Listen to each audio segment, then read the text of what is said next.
The liquidity crisis is worsening. Fire sales are coming soon. And some might argue that fire sales are happening right now. In fact, I just negotiated a $300,000 discount for one of my buyer clients. And I suspect that the sellers of that home felt like it was a fire sale, but they had to sell. They needed the money, and their home sat on the market unsold for months, and the clock kept ticking. The pressure kept mounting, and I knew immediately that we had leverage to negotiate a massive discount. Hello friends, welcome back. You're watching Chris Igoe, and having been a stockbroker for damn near 20 years, perhaps it's easier for me to believe none of what I hear and half of what I see. I know to go straight to the source in order to find the truth, and the numbers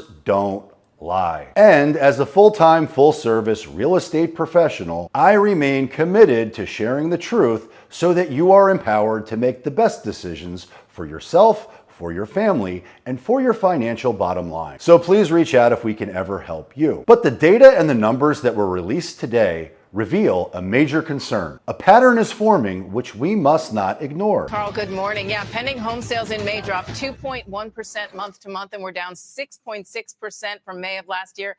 That's a miss. The street was looking for a slight gain, probably because mortgage rates dropped back a little bit in May. This pending count is based on contracts signed during the month. Rates had spiked in April, and so we saw a sharp drop in pending sales in April, but rates fell back a bit in May, likely why the street thought there might be a gain, but home prices are still very high and still gaining. Inventory, though, continues to improve, but much of that is that some homes are just sitting longer on the market.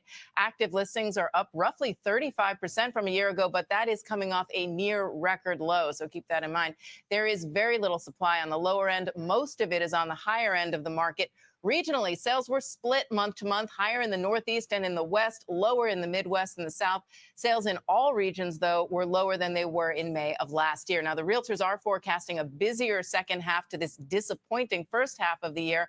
They predicted mortgage rates dropping and price gains at least stabilizing. But Sarah, I'm not so sure I agree. Well, Diana, I don't agree either. And I also did not agree when agents were informing their clients that they should marry the house, date the rate. So what I've been telling people from a rate perspective is to marry the house. You date the rate.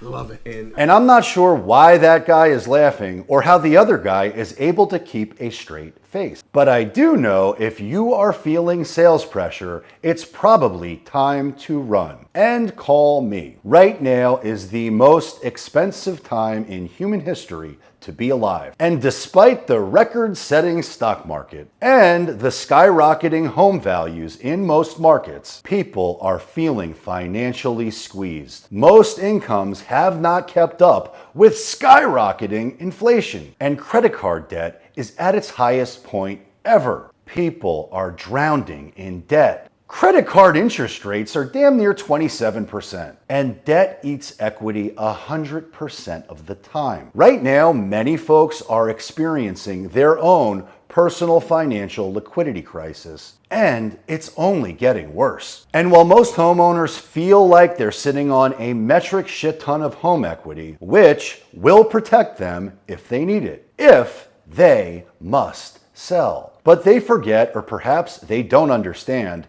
that equity is not real until it's realized. So when something catastrophic happens, when the market or the system fails, they will likely be in serious financial trouble. Which takes me to the banking system. The banking system failed during the Great Financial Crisis due to subprime loans tied to housing. And when the market tanked, the banks did not have the capital, they did not have the liquidity to absorb the losses. And the banks began to fail. When banks fail, people panic. When people don't trust that their money is safe in the bank, they pull their money and they run from the bank. And when that happens, the economy fails, unless it's bailed out. And last year we saw Silicon Valley Bank fail, and only 2 days later, so did Signature Valley Bank. And both were bailed out. But so far in 2024, no bank failures yet. And while the next financial crisis will probably not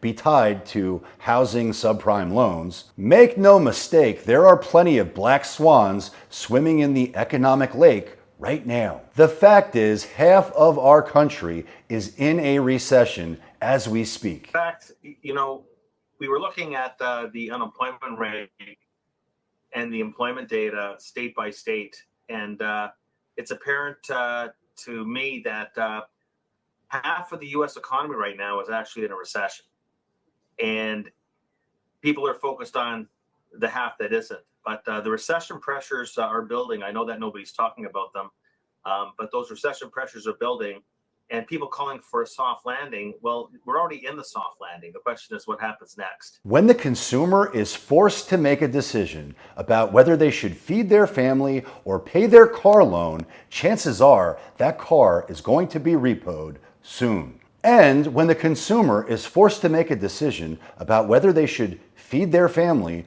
or making a mortgage payment, chances are that home is going to be in foreclosure soon. When people stop spending money, the economy grinds to a halt and the system starts to break. And right now, Big Papa Powell and the Fed are not protecting our banks the right way. Jamie Dimon of JP Morgan Chase said the Federal Reserve overestimated a key measure of income in the giant bank's recent stress test.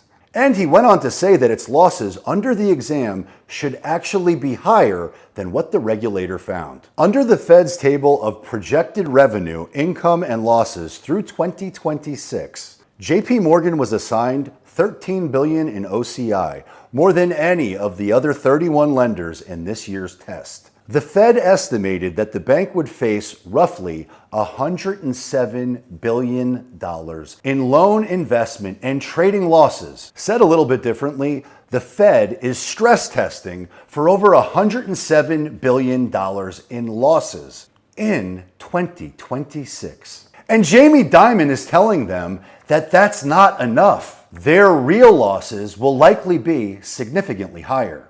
This is no bueno. But my question to you is, if the Fed is getting it wrong for the biggest bank in the country, what do you think the odds are they're getting it wrong for the smaller banks too? What do you think will happen to the bank's balance sheets or their capitalization when they are forced to eat the losses realized from subprime auto loans, or auto loans in general, or commercial real estate defaults, credit card defaults, and eventually residential mortgage defaults? The banks will fail. And unlike the great financial crisis, there is no bailout coming. But there are very likely to be many fire sales. Now, I noticed that 72% of you who watch my content have not subscribed yet. If you found any value in anything you've ever seen, please subscribe now. It means the world to me, and it helps the channel grow. And I want to help as many people as possible. So hit the subscribe button, give it a thumbs up, and I look forward to seeing you on my next video.